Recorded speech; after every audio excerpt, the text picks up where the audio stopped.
Dear brothers and sisters, how are you? Praise the Lord in the mighty name of Jesus Christ. Now let us see some verses.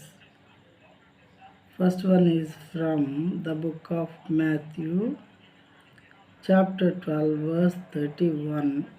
Chapter 12, verse 31. Therefore, I tell you, every sin and blasphemy will be forgiven people, but the blasphemy against the Spirit will not be forgiven. కాబట్టి నేను మీతో చెప్పినదేమనగా, మనుషులు చేయు ప్రతి పాపమును దూషణయు వారికి క్షమింపబడును, కానీ ఆత్మ విషయమైన దూషణకు పాప క్షమాపణ లేదు.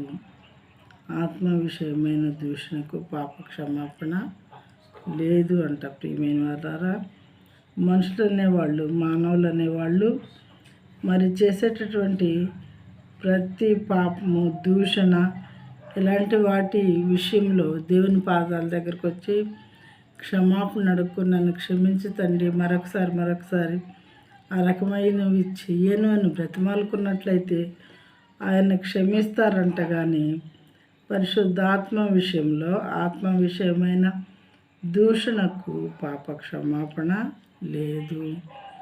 దేవుని యొక్క పరిశుద్ధాత్మకు వ్యతిరేకంగా మనం ఏమైనా మాట్లాడితే మాత్రం దానికి పాప క్షమాపణ లేదు అని చెప్పి బైబిల్ గ్రంథంలో వివరించబడింది.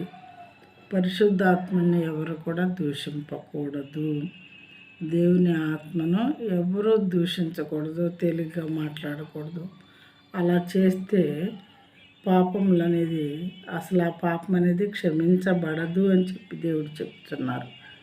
చాలా జాగ్రత్తగా ఉండాలి ప్రియమైన వాళ్ళారా.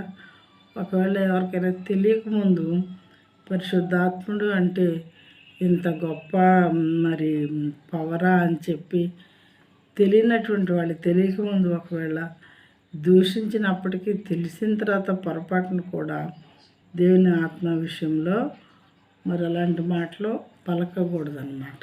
తేలికగా కానీ మరి దూషణగా కానీ మాట్లాడకూడదు పరిశుద్ధాత్మ దేవుణ్ణి. అలా చేస్తే ఎట్టి పరిస్థితిలోనూ దానికి పాప క్షమాపణ అని లేదు అని బైబిల్ గ్రంథము చెప్పుచున్నది.